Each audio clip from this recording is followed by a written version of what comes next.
l'idée, c'est qu'on va sûrement renouveler comme ça régulièrement ce type de rencontre. Et c'est pour ça que valeur ajoutée, c'est plutôt intéressant. C'est-à-dire qu'à un moment donné, c'est non pas, comme je le disais tout à l'heure, parler du spectacle. Il y a d'autres moments, il y a des temps qui ont été développés qui s'appellent écrire pour le théâtre, comprendre comment les artistes, les auteurs travaillent sur l'écriture des spectacles. Et là, on va un tout petit peu décaler le regard et on va parler d'un des sujets qui est dans le spectacle, mais on ne va pas parler du spectacle. C'est un peu la règle du jeu qu'on s'est donnée, même si on va donner quelques pistes, bien sûr, pour que les choses voilà, on fasse le lien. Vous n'avez pas vu le spectacle, vous le voyez après? Non, jeudi demain. Très bien. Donc, madame, vous le voyez tout de suite après. Philippe, vous l'avez vu hier, et vous le voyez. Je vais vous présenter donc les deux personnes qui sont avec nous. Mariette Navarro, qui est auteure, qui fait partie du collectif d'artistes, donc qui est là très régulièrement. Juste, ça, je le dis parce que c'est toujours un très grand plaisir de travailler avec Mariette. Mais vraiment, voilà. Moi, j'adore ça. Voilà, sa façon de participer à l'activité de l'équipe, le regard qu'elle porte, etc. Et puis voilà, il y aura sûrement plein de projets qui vont s'ouvrir justement sur la question d'histoire et de choses qui vont se raconter ici. Donc Mariette a une brûlante actualité dans le Nord-Pas-de-Calais en ce moment, puisque il y a 3 semaines, on a fait une rencontre au Théâtre du Nord. Un des spectacles écrits par Mariette est joué en ce moment dans la région lilloise, à Lille et dans la région lilloise. Le spectacle s'appelle Prodige et ça parle d'une séance de vente à domicile pour des boîtes en plastique dont on ne cite pas le nom. Voilà, c'est pour ça que je ne voulais pas donner le nom. Voilà. Et donc c'est assez. Il y a eu une première représentation lundi au Piquebou, qui est un bar à Lille. Hier, toi qui étais, c'était à Tourcoing, dans un café aussi, mais aussi dans des médiathèques, dans des lycées. Voilà, c'est un spectacle fait pour être hors des théâtres et dans des lieux de vie autres. Voilà. Et puis donc dans son actualité, il y a, et ça c'est une vraie fierté, vraiment, et Cécile Baquès et moi on se l'est dit, Cécile n'est pas là ces jours-ci puisqu'elle est à Modène pour rencontrer des partenaires en Italie. Voilà, on a eu un petit échange de mails et on se disait la grande fierté qu'on avait d'accueillir ce spectacle. Pour ceux qui l'ont vu et ceux qui vont le voir, voilà, on pense que c'est un moment fort de la saison pour la façon de raconter cette histoire. On y reviendra. Je vous présente Florence Thévenin, qui est directrice de Clarisme Finance. On va vous laisser présenter l'entreprise. Ce que je veux juste dire, c'est que c'est vraiment alors je parlais de plaisir d'accueillir le spectacle et de fierté, mais je vais aussi le dire sur ce qui est en train de se créer entre une entreprise basée à Béthune et un théâtre basé à Béthune. Avec Mélanie, on a envie que ce dialogue entre des acteurs culturels, socioculturels, sociaux, économiques sur le territoire se fasse de plus en plus et de manière de plus en plus souple. C'est vrai que ça fait depuis 3-4 ans qu'on... Voilà. On va organiser notre café. Voilà. Avec voilà, des soirées spéciales organisées pour des clients de Clarisme Finance, des partenaires. On a des petites choses aussi fort sympathiques entre les équipes, puisque quand nos bureaux étaient au studio théâtre pendant les travaux ici, on était sur la place Foch et vous avez emménagé sur la place Foch, et donc on a invité un apéritif de bienvenue comme les bons voisins, l'équipe de Clarisme Finance. Voilà. Et donc là on s'est dit de manière très juste que vu la thématique qui était traitée dans le spectacle, la question du surendettement, ça nous semblait intéressant, au vu de l'activité de Clarisme Finance, d'inviter Madame Thévenin à parler de ce sujet. Donc on va être sur ce sujet aujourd'hui, puis vous verrez, pour ceux qui ont vu le spectacle, mais pour ceux qui vont le voir, vous verrez comment ça résonne aussi avec le spectacle. Peut-être qu'on va vous laisser présenter... Ah oui, oui, c'est vrai, on avait dit oui, peut-être, mais... Oui, voilà, ça va être... Merci. Ça va être très bref parce que je ne veux pas dévoiler trop de choses sur le spectacle pour ceux qui ne l'ont pas vu. Simplement pour dire que moi, j'ai trouvé que c'était une idée aussi formidable que cette rencontre parce que le surendettement, c'est un sujet sur lequel on s'est un petit peu documenté pendant la création qui a eu lieu donc, il y a un peu plus d'1 an maintenant à Valence. Donc Elle brûle, c'est un spectacle de la Compagnie des Hommes Approximatifs qui est basé à Valence.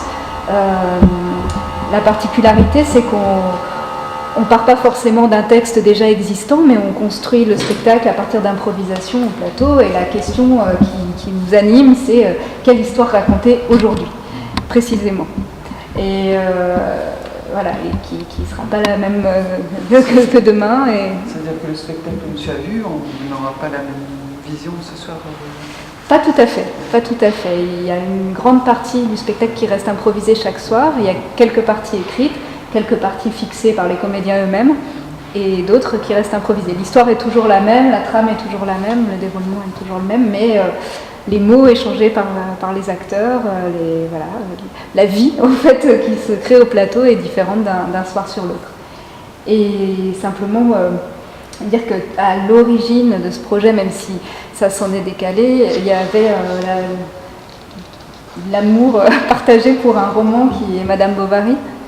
Et la grande question, c'était évidemment comment on aurait pu le faire, d'autres l'ont fait très bien, mais pour nous, l'idée, c'était non pas de faire une adaptation de Madame Bovary, ni un montage, ni une réécriture, mais vraiment de prendre l'essence et de se dire, voilà, aujourd'hui, on l'a créée en 2013. En 2013, qui serait cette femme et les problématiques qu'elle traverse ne sont pas tout à fait les mêmes qu'au XIXe siècle. En même temps, il y a des choses qui résonnent encore dans le présent, dans ce roman-là, c'est ce qui fait que c'est une grande œuvre. Mais évidemment, il ne s'agit pas de refaire Madame Bovary. D'ailleurs, les personnages s'appellent Emma et Charles, mais c'est Monsieur et Madame Beauchamp, donc pas Bovary. Voilà, donc il y a évidemment des clins d'œil et des points communs, mais il y a aussi des différences, donc particulièrement sur cette question de l'engrenage dans lequel tombe Emma, qui est dans le roman, c'est une sorte d'appétit de vivre, de tout essayer, voilà, de se jeter dans les pièges de plus en plus gros. Donc nous, on a construit notre histoire aussi autour de la question du déni. Voilà, sans trop en parler, mais dire comment au sein d'une famille, d'un couple, il y a des choses qui se passent et qui choisit de voir, de ne pas voir, comment tout ça se construit ensemble et que c'est bien le fait d'une communauté et non pas d'une personne. Bon, sans trop dévoiler, mais pour dire le point de départ un petit peu du projet. Donc monsieur, il faut que tu restes pour voir un peu le spectacle. Voilà, c'est ça. Bon. Alors, oui, voilà, oui. Je me présenter. Donc, effectivement, moi, je suis courtier, donc spécialisé dans le financement, donc avec une agence ici sur Béthune. Nous intervenons, alors c'est important que je le resitue parce que ça va expliquer peut-être après ce que je vais illustrer. Nous intervenons vraiment sur l'ensemble des lignes de financement, c'est-à-dire qu'on va aussi bien pouvoir intervenir pour faire du financement immobilier que pour faire du rachat ou du regroupement de crédit, ou pour pouvoir intervenir sur le financement pour des professionnels. Et effectivement, donc ça nous permet, je dirais, d'aborder, de voir une très grande diversité de profils et de personnes. Et en fait, ça nous permet aussi de voir les pontages qui existent entre un démarrage dans une vie où on va commencer à amorcer effectivement des projets, qui dit projet en général, le nerf, la guerre, ça reste argent, donc dit financement. Et effectivement, on voit comme ça, alors sur différents dossiers, mais on voit effectivement ces évolutions et aussi, on va dire, toutes les dérives qui peuvent amener à un moment donné à se retrouver dans des situations difficiles. Et après, effectivement, la bascule et le dérapage qu'il peut y avoir. Alors, je vais juste préciser quand même quelque chose, parce que c'est important de le dire. Nous, notre travail, on intervient entre le moment où la banque n'a plus de solution, en fait, en regroupement de crédit, en intervention sur les personnes en difficulté, donc entre le moment où la banque n'a plus de solution et avant, si possible, qu'interviennent des dispositifs type France, alors, il y en existe d'autres, qui effectivement vont faire que les gens vont se retrouver là hors dispositif normaux entre guillemets.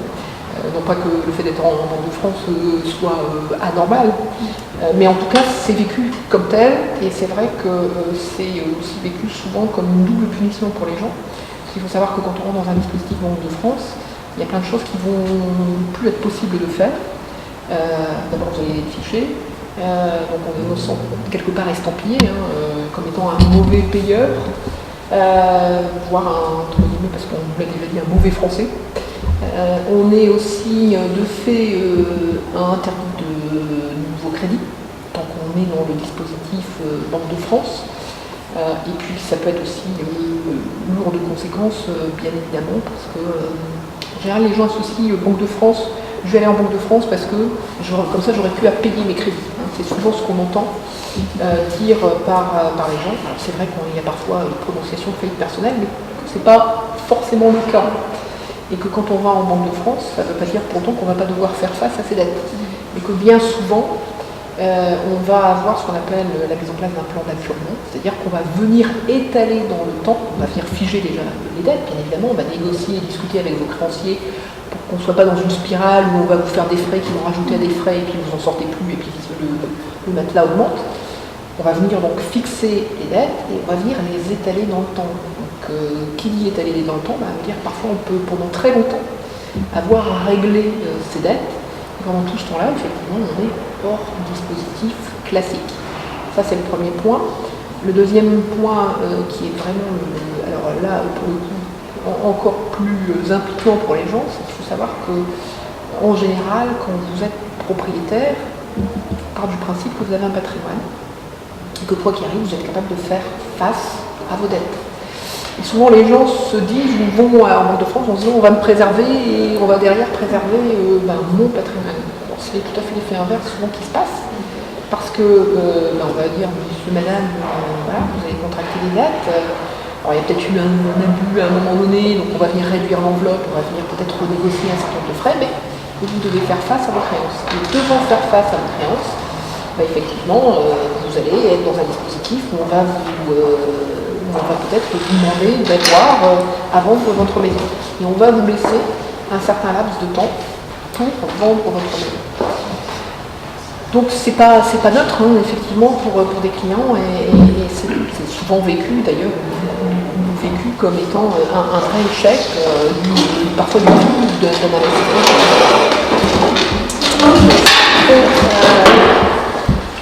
Ce qu'il faut savoir, c'est que bien souvent, on pourrait éviter cette vente en fait, de biens immobiliers, ou même effectivement avoir le même effet, en fait, de venir à un moment donné fixer les dettes, mais en restant dans un dispositif tout à fait normalisé. C'est vraiment notre travail. Notre travail, c'est effectivement de pouvoir prendre les difficultés des personnes lorsqu'il n'est pas trop tard, lorsqu'on n'est pas encore dans cette bascule où on est dans une spirale infernale et on ne sait plus où donner de la tête et comment agir, pour pouvoir effectivement proposer des solutions à nos clients qui vont permettre effectivement de venir répondre à ce remboursement de dette, mais le principe du remboursement, c'est de réétaler dans le temps, de manière à venir baisser effectivement vos mensualités, pour pouvoir être sur quelque chose qui va vous permettre de faire face, et donc quelque part qui va vous redonner du pouvoir d'achat. C'est souvent ce qu'on entend dire d'ailleurs par nos clients, c'est je suis pris à la gorge, je ne sais plus, je ne peux plus faire face. Parfois on est sur des endettements très importants et très lourds, où on est à plus de 100% des revenus. Et donc l'idée c'est ça, c'est de permettre aux clients de venir souffler, se poser, fixer leur endettement, et pouvoir effectivement retrouver du pouvoir d'achat au quotidien et leur permettre de retrouver aussi un fonctionnement de vie en fait, tout simplement normal. Ça c'est les principes du métier. Alors pour revenir un petit peu effectivement à la pièce que vous allez voir ce soir, quand on en a parlé la toute première fois, ce que j'ai dit, moi tout de suite ça m'a fait penser effectivement à un certain nombre de cas clients qu'on a pu rencontrer, et notamment un cas particulier d'un couple qui m'avait été amené par un établissement bancaire et en me disant de toute façon là on ne peut plus rien faire, voyez ce que vous pouvez faire, mais bon, c'est peine perdue et à la limite je paye l'éclipserie si vous arrivez à faire quelque chose pour ces personnes-là. Il faut savoir qu'on était face à des clients qui avaient un endettement à la consommation, et après je viendrai pourquoi à un moment donné on en arrive à ça. Un endettement à la consommation qui était très lourd, puisqu'on avait pour plus de 200 000 euros de dette consommée. Donc je ne sais pas si vous vous rendez compte, mais voilà. Et quand j'ai vu la première fois moi ces clients-là, et que je me posais la question, qu'est-ce qui vous a amené à en arriver là? Les gens ne savaient pas. C'est-à-dire que très concrètement, ils étaient incapables de nous dire de manière précise à quoi étaient passés ces 200 000 euros. C'est un accumulé, si vous voulez, alors bien évidemment il y a toujours une amorce, à un moment donné il y a toujours eu un besoin, on ne fait pas des crédits comme ça pour le plaisir d'en faire, on se dit ce matin je vais me réveiller, qu'est-ce que je fais, un petit crédit ou deux, ça n'existe pas bien évidemment. Il y a eu une amorce à un moment donné, il y a eu, on a fait des travaux dans la maison, on a acheté un véhicule, et puis à un moment donné, effectivement, il y a un engrenage qui s'est mis en place, dans ce cas précis, où une dame qui était mal dans sa peau, mal dans son travail à un moment donné, qui a commencé, comme on dit, à faire chauffer la carte bleue, parce que on se réfugie dans quelque chose. Là, c'était dans des achats, c'était dans des achats un peu impulsifs. Et puis progressivement, effectivement, cette spirale se met là, en place. Il y a effectivement, et ce que vous dites est très juste, il y a une forme de déni. C'est-à-dire qu'on ne veut pas voir, en fait, on veut pas voir cette réalité. Et puis à un moment donné, on se rend compte qu'on a peut-être un petit peu trop dérapé, on veut le cacher. Donc on va le cacher, comment on va le cacher? En général, on va aller chercher du crédit facile, donc par les réserves. Et puis et puis dans le cas de ce couple-là, madame a perdu son emploi, et puis voilà, au lieu à un moment donné d'arriver à se stopper, finalement on continue dans la spirale dans laquelle on est venu, et effectivement on est dans une forme de refus de voir la réalité, et tant que ça va, tant qu'on peut effectivement faire de la réserve, on fait du déblocage de réserve qui va venir combler de la réserve, etc. Et puis petit à petit, à un moment donné, ça explose, parce que tout simplement on se rend compte que tous vos revenus sont en train de passer dans les remboursements des crédits que vous avez contractés. Voilà. Le processus souvent qui enclenche le dispositif de difficulté financière est effectivement celui-là. Alors après, il y a trois, nous on distingue trois grandes raisons aujourd'hui qui amènent effectivement progressivement à un surendettement si à un moment donné on dit pas stop. Le plus grand nombre des clients qu'on retrouve dans des difficultés financières, c'est lié effectivement à des incidents de parcours. C'est-à-dire qu'à un moment donné, alors c'est vrai qu'on est dans une société de consommation, donc on est sollicité à venir un petit peu plus charger la barque, à effectivement, notamment sur les lieux d'achat, à être sollicité par davantage de crédit. Et puis à un moment donné, il y a le grain de sable qui va faire que ça devient plus compliqué à faire face. Et donc, comme on va être sur des endettements qui vont être hors normes, votre banquier va commencer à vous dire non, je ne peux pas. Et la première chose que vous allez faire, c'est d'aller recourir encore à nouveau à du crédit où on ne va pas trop vous demander, on ne va pas trop regardant. Et effectivement, voilà, c'est les incidents de la vie qui vous amènent à vous retrouver en situation difficile. On va dire, c'est souvent ceux sur lesquels on arrive à obtenir le plus de résultats. Parce que les gens ont une vraie envie de s'en sortir. En fait, ce qu'ils veulent, c'est juste qu'on arrive à stopper le truc, et puis en général, ils rebondissent plutôt bien. Voilà. Sauf effectivement quand on est sur une multiplication de problèmes personnels, ou sur des périodes de chômage de longue durée, par exemple, où là, effectivement, ça va être plus compliqué pour les gens de rebondir. Mais voilà, sur ces domaines-là, on arrive à obtenir bons résultats. La deuxième grande catégorie qu'on a, c'est effectivement, on va dire, ce qui est lié au train de vie.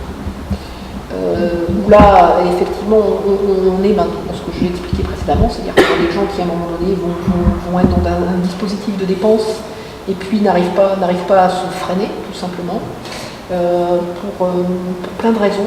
Alors ça peut être des raisons de déni, ça peut être aussi, on en a de plus en plus des gens qui ne savent pas gérer.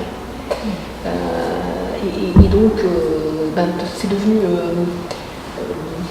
on va dire, la consommation financière est devenue quelque chose de complètement abstrait.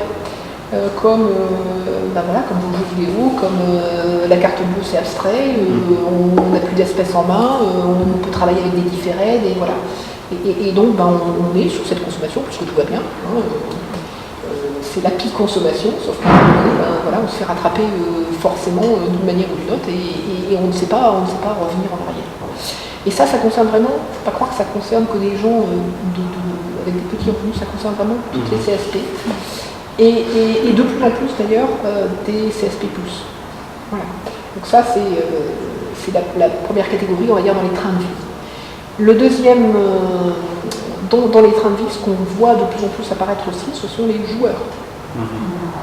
Et là c'est très compliqué, parce qu'on est effectivement vers des comportements qui sont des comportements dépendants, et c'est très compliqué de leur trouver des solutions effectivement à ces personnes-là.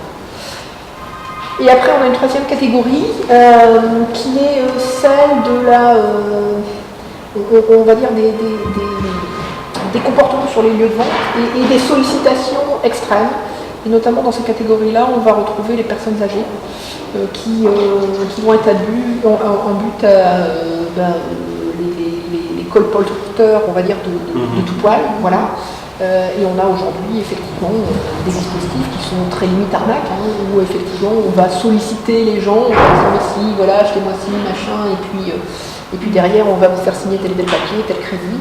Les gens sont un petit peu perdus. Comme c'est souvent à domicile, ils savent pas comment se débarrasser des personnes qu'ils ont là face à eux, et puis ils sont prêts à tout signer, y compris d'ailleurs à signer des documents qui les engagent, qui vont leur faire contracter des crédits sans même s'en rendre compte. Ça, c'est assez inquiétant, parce que c'est une population effectivement qu'on voit de plus en plus se développer et apparaître. Et là, ce sont des bombes à retardement, parce que les gens n'ont pas conscience du tout qu'ils ont signé en fait ou contracté des crédits. Et puis un beau matin, ils découvrent qu'effectivement ils sont dans des situations de règlement. Alors ça, c'est d'ailleurs paradoxal, et là c'est peut-être une petite gueule de la soirée, parce que je trouve que, alors au-delà des arnaques, il y en a toujours eu tout le temps, et malheureusement il y en aura tout le temps, mais il y a aussi un paradoxe aujourd'hui dans notre société de consommation. On a demandé beaucoup de choses en termes de réglementation, de devoirs de conseil aux établissements bancaires ou aux courtiers. Et par contre, on arrive encore à très facilement contracter du crédit sur le lieu de vente. Et d'ailleurs, souvent, sans même avoir rien signé. C'est-à-dire que vous allez avoir le vendeur qui, pour avoir sa commission, va remplir pour vous votre demande de crédit en ligne et va mentir pour vous. Voilà. Donc il va bien vous dire que on va mettre que vous gagnez ça, ou on va mettre que vous n'avez pas de crédit, mais donc ça on ne va pas en parler, etc. La demande de crédit est faite en ligne, on va vous faire signer en même temps qu'on vous fait signer votre bon de commande. Donc les gens pareil n'ont pas du tout conscience de ce que ça impacte, de ce que ça implique pour eux. Et ça se fait, on va dire, aujourd'hui quasiment en toute impunité. Sauf que pour les clients, c'est des bombes à retardement. Parce que quand nous, on repasse derrière pour essayer de réorganiser les créances des clients ont fait des fausses déclarations.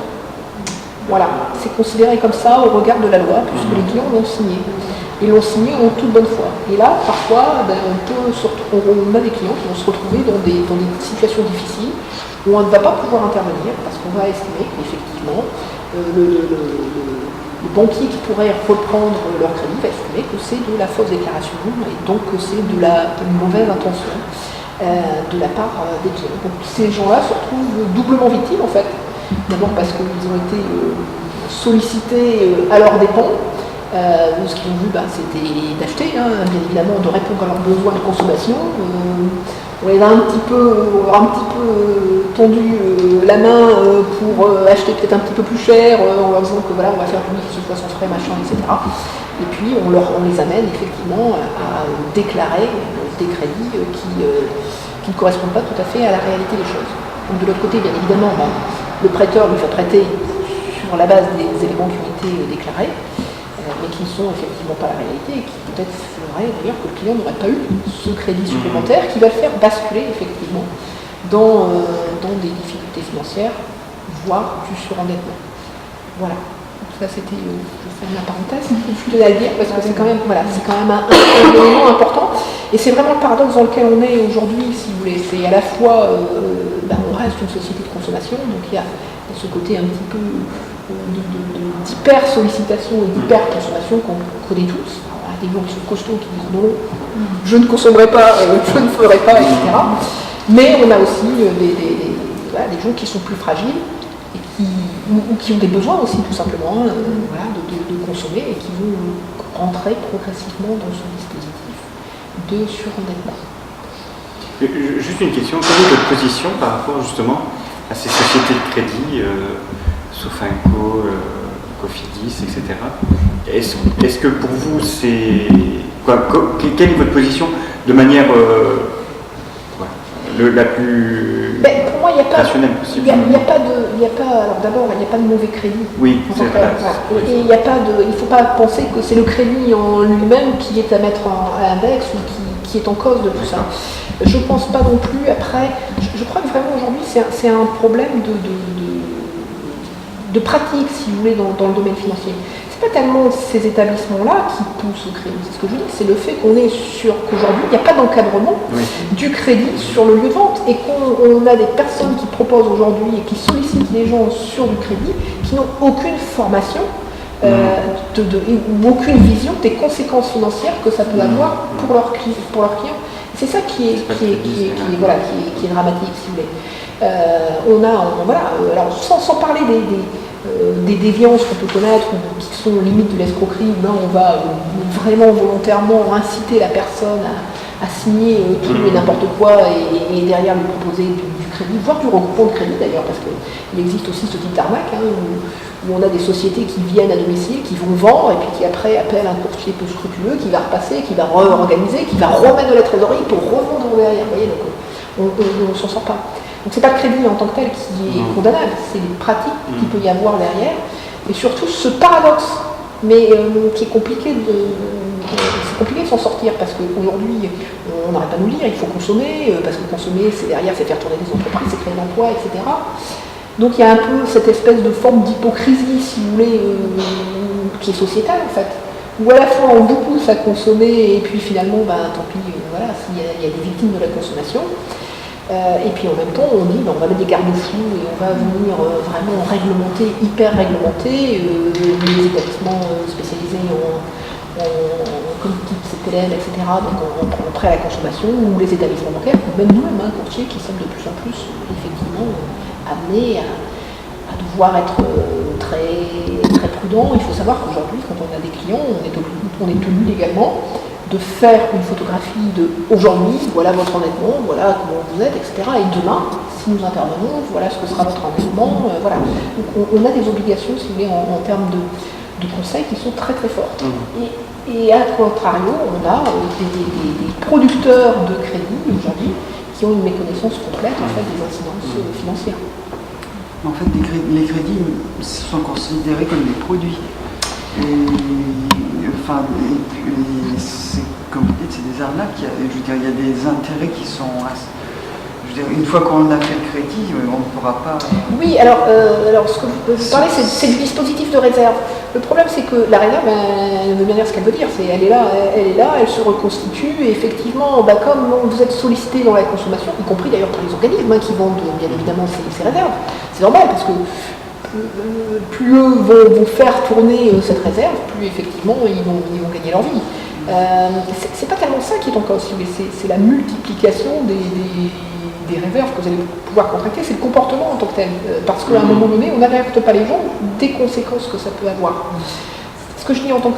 Mais c'est vrai, il n'y a pas de mauvais crédit en tant que tel. Vous avez des gens qui vont avoir des réserves, qui vont l'avoir complètement intégré dans leur budget. Alors, ils n'ont pas non plus 10-15, ils en ont en général une, deux, et qui vont tout à fait s'en sortir. C'est coûteux, mais ça correspond bien à un mode de fonctionnement chez eux.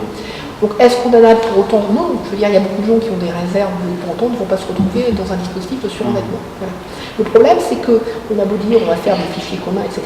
Si on ne met pas des garde-fous, si on permet toujours à des gens de pouvoir, sous prétexte qu'ils vont faire, par exemple, des fausses déclarations, parce qu'on fait de la saisie en ligne, et puis voilà, oui, effectivement, on aura toujours ces dispositifs-là qui vont générer des bombes à retardement, effectivement, auprès des clients. Alors ça, c'est la première des choses. Après, il y a un autre aspect des choses, c'est qu'aujourd'hui, c'est passé dans les esprits de tout le monde qu'on va arbitrer son patrimoine. C'est-à-dire qu'on va vendre l'immobilier, on va changer de produit de placement, voilà, je vais faire de l'assurance vie, je vais aller faire du plan épargne logement, je vais aller faire du livret, etc. Et ça semble tout à fait normal, ou je vais changer de banque parce qu'on va faire des choses plus intéressantes. C'est un petit peu en train de changer aujourd'hui parce que les taux sont relativement bas, mais c'est pas du tout dans l'esprit des gens de dire on va réorganiser mes créances à un moment donné. Voilà, je vais peut-être un petit peu charger la barque. Il faudrait peut-être que je repositionne un petit peu tout ça, que je fasse un bilan, que je fasse un point et que je regarde ce qui est possible de faire pour effectivement réarbitrer tout ça et faire que effectivement je ne me retrouve pas en situation de faillite en fait, ou de rupture de paiement. Voilà. Ça, c'est pas du tout dans l'esprit aujourd'hui des gens. Or, on a tout à fait la capacité aujourd'hui et les moyens en termes de pouvoir réorganiser ses créances comme on arbitre son patrimoine. Et ça, effectivement, j'y crois beaucoup parce que ça permet effectivement à un moment donné de venir, on va dire, dégonfler les ballons qu'on a mis en place en fait. Voilà. Et de redonner vraiment du pouvoir d'achat aux clients. Un exemple, alors là on s'échappe un petit peu on va dire des notions de surendettement, mais un exemple, j'ai une publicité là qui va sortir ces jours-ci, où on dit aujourd'hui le meilleur moyen pour des propriétaires en 2015 de gagner de l'argent, c'est de renégocier leur prêt immobilier, par exemple. Et là, on est vraiment dans de renégocier leur prêt immobilier. Mais c'est une réalité. C'est pas valable pour tout le monde, mais c'est quand même une réalité. C'est-à-dire qu'aujourd'hui, on a encore plein de gens qui ne savent pas qu'en renégociant leur prêt immobilier, de par le principe de la baisse des taux, ils vont pouvoir effectivement économiser soit sur le coût de leur crédit, soit sur leur mensualité, soit sur les deux d'ailleurs, en fonction de la situation dans laquelle ils se trouvent. Alors c'est pas vrai pour tout le monde, parce qu'il y a des cas de figure aussi qu'on rencontre, où effectivement on va nous dire aux clients, bah non, ça vaut pas la peine de le faire, mais voilà, mais en 2015, si on veut effectivement économiser de l'argent, bah, le meilleur moyen aujourd'hui pour les gens propriétaires, c'est quand ils le peuvent, c'est de faire effectivement une renégociation de leur prêt immobilier. Croyez-moi, c'est pas neutre. On arrive parfois à avoir des gains de coût de crédit qui sont de plusieurs dizaines de milliers d'euros. Mais tout ça pour illustrer le fait que effectivement aujourd'hui on peut à un moment donné faire des réarbitrages aussi sur ces créances. Parce que je suis désolée, la créance c'est quand même ce qui vous permet d'avoir votre patrimoine. Et on trouve logique de pouvoir réarbitrer à un moment donné son patrimoine, mais on ne trouve pas logique de pouvoir réarbitrer ses créances. On réarbitre ses avoirs, pourquoi on ne traite pas ses créances. Donc ça c'est pas passé dans les mœurs parce que voilà. Parce que oui, et puis parce que les acteurs financiers n'ont pas toujours non plus intérêt à le dire, bien évidemment. Comment ? On ne communique pas non plus beaucoup. Non, on ne communique pas beaucoup non plus dessus. Voilà. Je m'y emploie, mais voilà. Parce que ça veut dire que peut-être mais dans les situations de surendettement, il y a effectivement un débiteur, un créancier, quelqu'un, une société de crédit qu'on va supposer parfaitement honnête, un banquier scrupuleux, a-t-il les moyens de vérifier les déclarations d'une personne qui irait justement dans le sens d'obtenir un crédit auquel il ne saurait décemment pas prétendre? C'est-à-dire que je viens voir mon banquier, je suis déjà recouvert de dettes, mais une belle voiture, avec un crédit supplémentaire, je vais pouvoir me la procurer. Est-ce que la société de crédit a les moyens de savoir quel est mon endettement? Et derrière ça, si elle a les moyens et qu'elle ne les utilise pas, sa responsabilité de la mettre en cause. Alors, elle ne peut pas toujours le savoir. Parce qu'effectivement, il y a des comportements ou des dispositifs qui vont permettre effectivement de pouvoir cacher à un moment donné le fait que vous êtes déjà endetté. On ne doit pas apporter une preuve des revenus, déjà, ça oui, bien sûr, mais je peux très bien Vous savez, c'est très simple. Je peux très bien avoir des comptes bancaires, cacher à la banque que j'ai un compte sur lequel passe un certain nombre de prélèvements, parce que si je ne fais pas des virements de compte à compte, ben, ça ne se voit pas forcément. Vous dire que je n'ai que ces comptes-là, et effectivement, et puis vous fournir mes fiches de paie ou mon avis d'imposition pour attester de mes revenus. Donc, alors à un moment donné, ça ne va plus pouvoir être jouable, si vous voulez, parce que forcément, plus vous allez avoir d'endettement, plus vous allez être obligé de jongler avec vos comptes. Hein, c'est ce qu'on appelle la cavalerie. Donc là, forcément, ça va se voir. Et puis, à un moment donné, forcément, vous n'allez pas pouvoir non plus faire face. Donc la banque, elle va, on va dire, user de son arme fatale qui s'appelle les rejets de prélèvement ou les rejets de chèques. Mais avant ça, le banquier, avec un gentil sourire, va dire « Je comprends, vous avez des difficultés momentanées, mais je vais vous... » Alors, bien évidemment, il va utiliser aussi tous les outils qui sont à sa disposition. Il ne faut pas penser non plus que c'est forcément que parce qu'il y a de la vente de produits. Il va chercher d'abord à amener, permettre peut-être un découvert temporaire ou mettre un découvert au client pour pouvoir faire la fonction entre les débuts et les fins de mois. Il va bien évidemment pouvoir proposer de la réserve, il va pouvoir proposer des crédits conso. Parfois, il va proposer aussi d'ailleurs lui-même de faire un premier regroupement de crédit, dans la mesure de ses possibilités. Voilà. Donc, c'est ce que je dis en fait, il y a un double aspect. On est vraiment l'endettement et le surendettement, c'est les deux faces d'une monnaie en fait, si vous voulez. C'est-à-dire qu'il y a à la fois, à un moment donné, la possibilité de pouvoir cacher ou ce qu'on disait, de faire ignorer qu'on est dans cette situation-là, et puis à un moment donné, effectivement, on va plus pouvoir le cacher et effectivement on rentre dans des dispositifs de cavalerie ou de sanctions. C'est-à-dire on va passer de la solution à la sanction pour la banque. Il faut aussi comprendre que l'établissement bancaire se rémunère sur ce qu'il vous tarifie. Et c'est aussi toute la problématique d'ailleurs. Hein, le fil du rasoir entre je suis un bon client et je deviens d'un seul coup un client un peu personne non grata, il est très menu en fait. Et c'est vraiment toute la difficulté d'ailleurs qu'on a avec nos partenaires bancaires, parce qu'on travaille avec eux, de trouver le bon tempo. C'est-à-dire quand est-ce qu'il faut que nous intervenions, s'il vous plaît. Quand est-ce qu'on est dans une situation où finalement on maîtrise encore son endettement, on maîtrise encore son client, et puis le client, malheureusement, il n'est plus capable de faire face. Alors, derrière, il ne faut pas oublier qu'il y a aussi un mot un peu tabou qui s'appelle la tarification. Et qu'un client, à un moment donné, quand on lui vend du crédit, quand on lui vend du découvert, quand on lui vend des frais d'intervention, on tarifie ce que les banquiers appellent de la bonne tarification. C'est-à-dire que pour eux, c'est du PNB. Ça rentre effectivement dans leur développement. Et puis, à un moment donné, on a des dérapages. Et donc la tarification va devenir sanction là. C'est-à-dire qu'on va faire des frais de rejet, on va rejeter, etc. On va effectivement être beaucoup plus incisif sur les frais qu'on va appliquer à ses clients. De temps en temps, la sanction, ça fait mal, ça pique, et puis le client se reprend et puis arrive à repartir. Mais parfois, effectivement, il est déjà trop tard, si vous voulez. Et cette tarification, cette sanction, elle va être elle-même génératrice de dispositifs qui vont s'enclencher et dans lesquels le client n'arrive plus à reprendre pied. C'est vrai. Mais là, je voudrais quand même aussi défendre les établissements de crédit et banquiers, parce qu'il ne faut pas penser qu'ils emmènent tout le monde au purgatoire et après en enfer. À un moment donné, c'est très compliqué pour eux aussi d'identifier à quel moment ça va basculer. Voilà.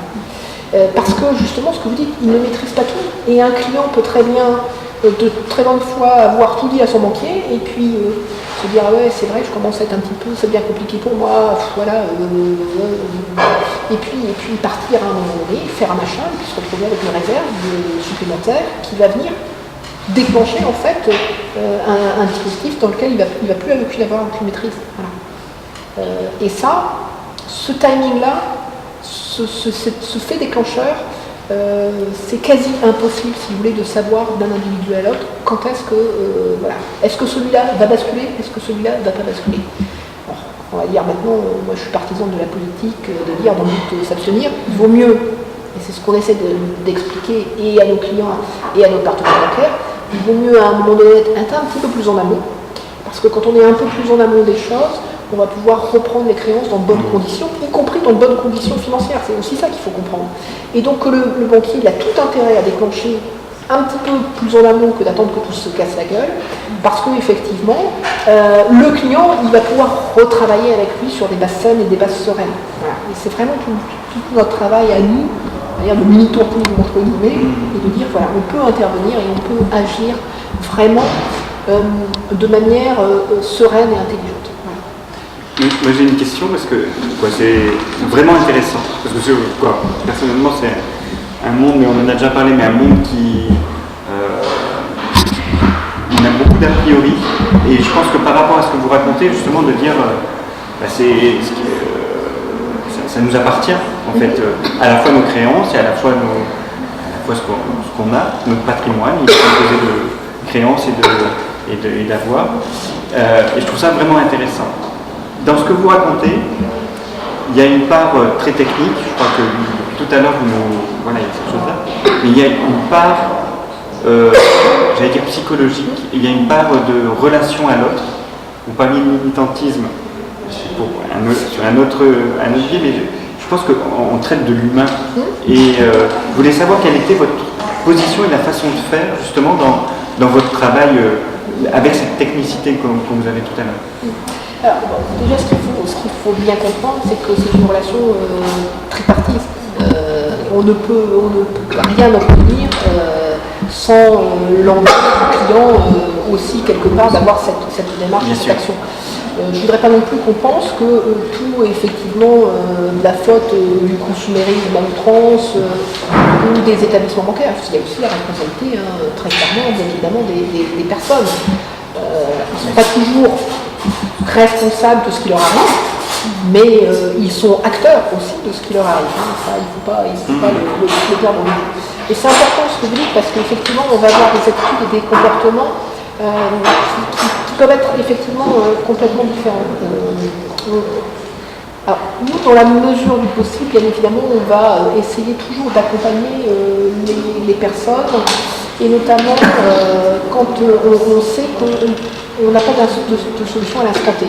Alors là, c'est très technique, je ne vais pas rentrer dans les détails, mais on peut avoir des cas de figure où effectivement on est obligé de passer par des étapes intermédiaires avec les personnes avant de pouvoir leur proposer des solutions de refinancement durable et efficace.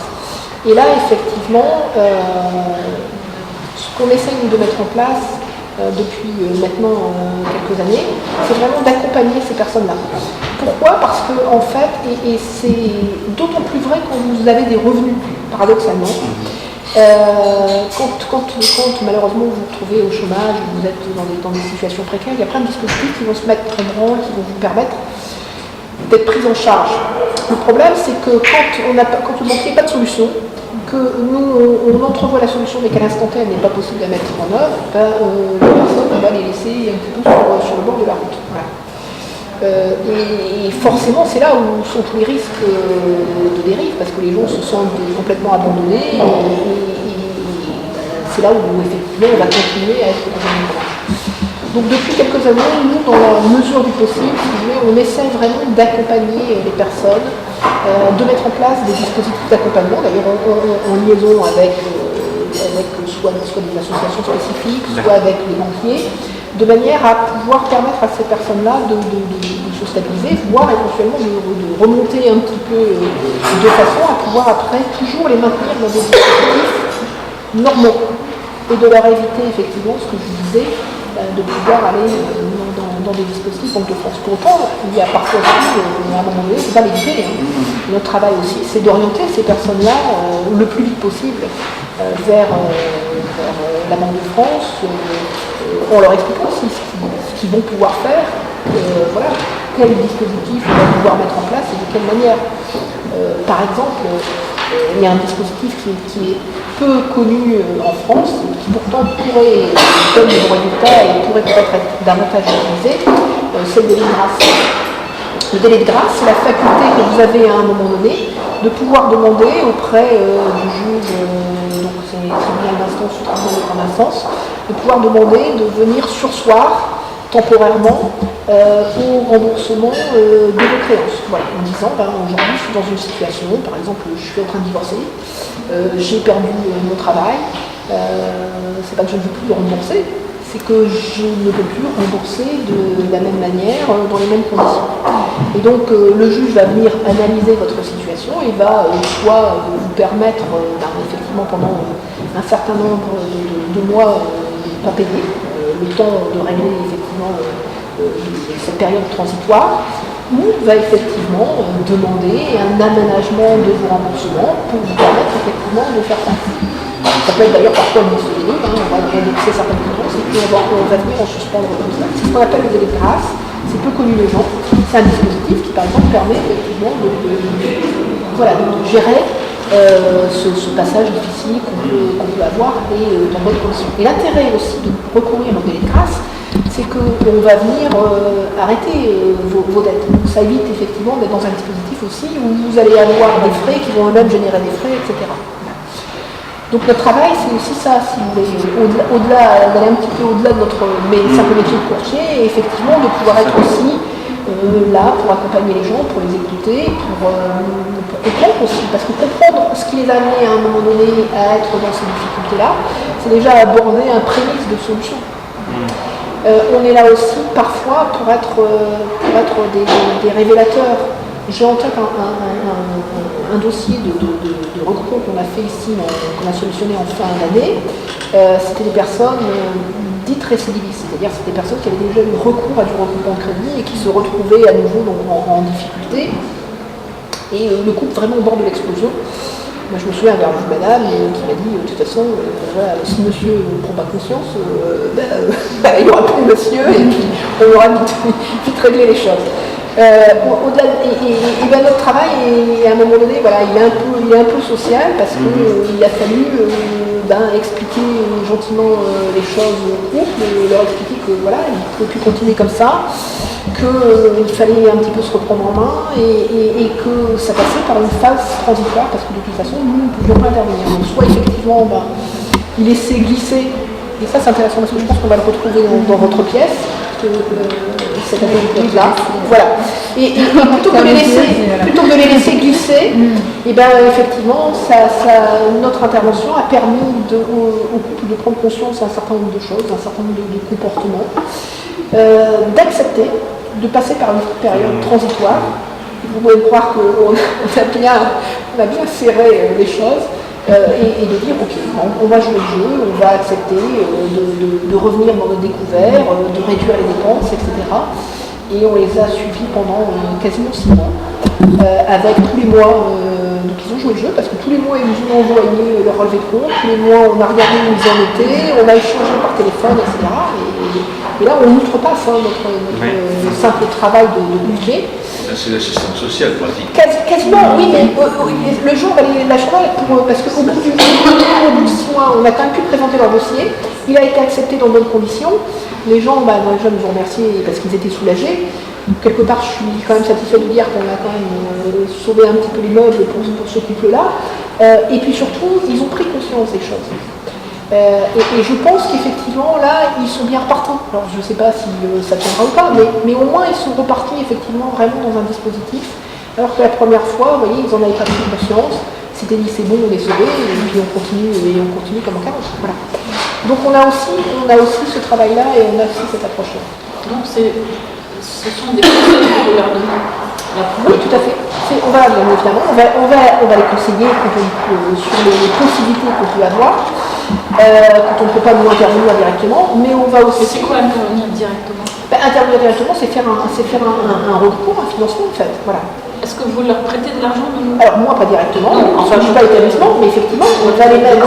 Moi je suis mandataire, c'est-à-dire qu'en tant que mandataire, si vous voulez, je représente un certain nombre d'établissements spécialisés en financement et en regroupement de crédit. Donc en fonction des profils clients qu'on peut avoir ou des situations ou des cas clients qu'on peut avoir, on sait, si vous voulez, nous, parce qu'on connaît bien évidemment on connaît leurs produits et services, on sait vers quel type de solution on va pouvoir les orienter. Donc tout notre travail après consiste à analyser ces dossiers-là, regrouper, reprendre les pièces d'analyse nécessaires pour pouvoir présenter les dossiers de financement à nos différents partenaires, en fonction bien évidemment des profils clients, donc de leur typologie, de leur niveau d'endettement, de leur situation, je suis locataire, je suis propriétaire, etc. Voilà. Donc on fait ce travail après, en liaison avec le partenaire, on va échanger sur les dossiers, on va présenter les cas clients qu'on a, et pour obtenir effectivement un accord ou un refus de financement. Voilà. Mais ce qui est intéressant, si vous voulez, c'est de se dire que dans les refus de financement, il y a des refus qui peuvent aboutir demain. Qu'est-ce que je fais humainement? Je laisse les gens à la dérive en disant, bon ben voilà, c'est tout, je passe au suivant, et puis de toute façon je suis là parce que j'ai un rôle commercial, donc je passe au suivant, et puis bah, tant pis pour celui-là. Ou je me dis, c'est ce qu'on essaye, nous, au travers de la société et avec mes collaborateurs, de faire, c'est de se dire, certes, on est une entreprise commerciale, on a un rôle commercial, mais en même temps, si je peux accompagner les clients pendant un certain laps de temps, parce que je sais qu'au bout, il y a une solution pour eux qui peut être mise en œuvre, voilà, je pense que mon travail, c'est aussi ça, c'est de mettre en œuvre cette solution-là qui va leur permettre de pouvoir demain rebondir et reprendre pied dans un dispositif, encore une fois, normal. Alors, pardon, juste une dernière. Excusez-moi pour cette question, parce que pour moi, c'est pas évident. Ce sont des personnes qui pourront vous rémunérer, puisque eux sont très endettés et qu'ils ne peuvent pas. Alors, votre entreprise, comment ça se passe? Qui la rémunère? Bien sûr. Vous avez des établissements bancaires avec lesquels on travaille, vous avez c'est-à-dire que ma prestation, c'est une question essentielle justement. Qu'est-ce que vous voulez Parce que vous aidez des gens qui ne peuvent pas vous payer. Mais je revendique que je suis une entreprise commerciale, donc effectivement, je ne suis pas payée par l'État. Voilà, je gagne ma vie en présentant ce dossier de regroupement de crédit. Et effectivement, très clairement, nous sommes rémunérés par les établissements bancaires qui vont refinancer ces personnes-là. Donc le coût de ma prestation est intégré dans le coût du crédit. On va refaire. D'accord? Là, pour les banques, c'est un peu moins cher de faire appel à un crédit.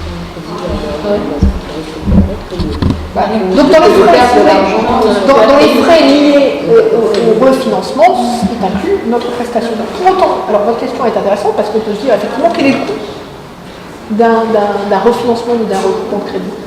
Est-ce que effectivement, finalement, c'est pas un course au crime que vous êtes en train de faire? Eh bien, non. Parce que effectivement c'est un coût, c'est parfois assez onéreux parce que ça va dépendre évidemment du montant qu'on va reprendre et de la durée sur laquelle on va réétaler les dettes. Mais pour autant, c'est beaucoup moins onéreux à un moment donné de dire voilà, je vais revenir réorganiser les créances que j'ai et venir tout remettre dans un seul et même paquet que d'avoir X crédits qui vont être sur les taux déjà plus élevés. Que je ne maîtrise pas, qui vont générer des frais induits, des frais de rejet, des frais de découvert, des frais de forçage, des frais... Ouais. En fait, il y a une multitude de frais après qui viennent se greffer par rapport à ça. Et il vaut mieux effectivement repartir sur un seul et même crédit, à un taux qui va être défini, avec une mensualité exceptionnelle qui est définie, en termes de coût au final, ce qu'on appelle le coût de crédit, beaucoup moins cher, et repartir sur des dispositifs comme voilà, vous allez avoir X crédit, X réserve, un découvert permanent, un dépassement de découvert, des frais de rejet, et ainsi de suite, des frais de lettres, d'envoi de lettres, enfin bref, des frais tout ça, il va y en avoir de toute façon. Et si j'avais un salaire 4 fois supérieur à ce que j'avais, est-ce que j'aurais pas pu négocier avec ma banque des taux encore moins cher? Alors la question que je me suis posée, que je me suis dit, c'est en fait, moins on a de ressources, alors je peux comprendre que l'organisme se dise, moi je prête comme ça sans trop vérifier, donc je prends des risques, il y a des trucs que je ne récupérerai pas, donc ça va se payer plus cher. C'est moins on a de ressources, plus on paye cher, et plus on a de ressources, moins on paye cher. Alors, je me dis quand même qu'il y a une façon il y a un système, une façon de fonctionner qui est très loin du social quand même, et que sans doute il y aurait peut-être. Alors si on je sais bien comment est la nature humaine. C'est-à-dire que si on ne met pas de limite, il n'y a pas de raison pour qu'on. Si quelque part il n'y a pas la limite morale, dans notre société elle existe peu. Donc la limite, il faut bien que quelque chose d'autre la mette. Et est-ce qu'il n'y aurait pas un moyen à imaginer pour que moins on ait d'argent, moins on paye moins les prix coûtent cher, et plus on a d'argent, bah, à la limite, on s'en fout de payer 25%. Non, mais je veux dire, c'est exagéré. Mais est-ce que, parce que ça je trouve ça bien. En plus, j'ai été travailleur social pendant 40 ans de ma vie, et j'en ai vu des choses. Alors j'ai vu même cet élève au téléphone en disant, je vais vous remettre ça, de toute façon c'est compris dans nos trucs, on va remettre les frais à la personne. Excusez-moi, mais ce que vous dites n'est pas tout à fait. C'est pas plus on a de revenus, plus on paye en crédit. Alors, c'est vrai, c'est vrai, notamment, vous avez raison, pour ce qui est le financement immobilier. Mais c'est pas tout à fait vrai sur toutes les lignes de crédit. Pourquoi? Parce que dans le regroupement de crédit, l'analyse qu'on va avoir et qui va déterminer effectivement ce que vous allez payer, c'est le risque. C'est-à-dire, effectivement, quelle est la part de risque par rapport à l'endettement du client de pouvoir aller jusqu'au bout du crédit ou de ne pas avoir à nouveau de la récidive et des difficultés à réaction.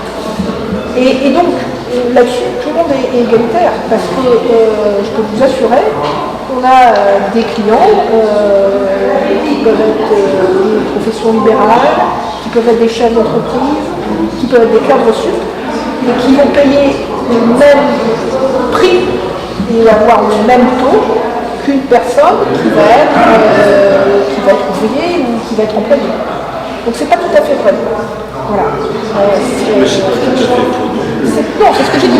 C'est pas tout à fait faux parce que selon certains, notamment sur le plan immobilier, vous avez raison, c'est vrai.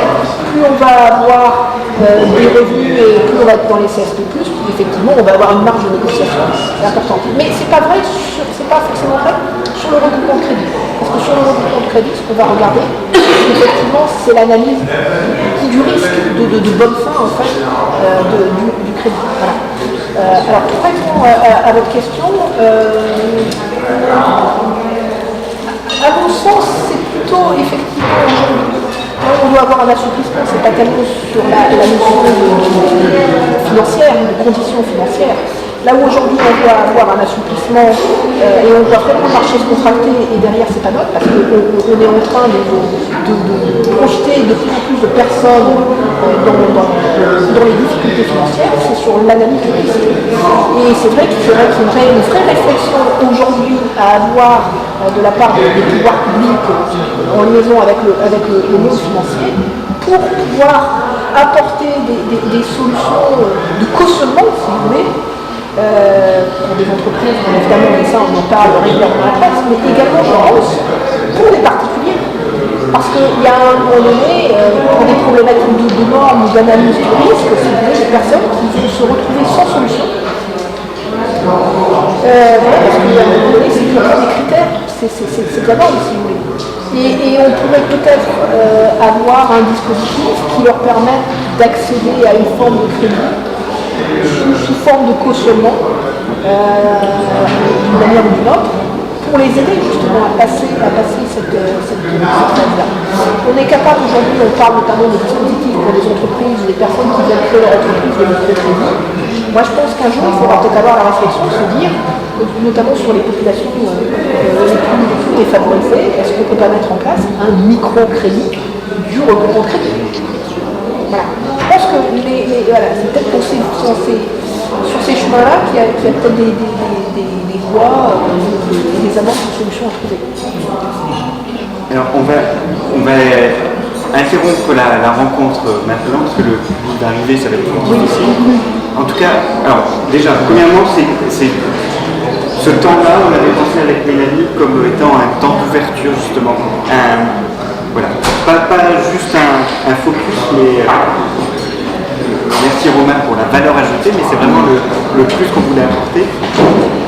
Et ce qu'on a très envie, c'est justement que ça crée, en tout cas, un peu de discussion et de débat. Justement, un peu dans ce qu'on s'était raconté avec Madame Thévenin, cette connaissance de ce métier-là,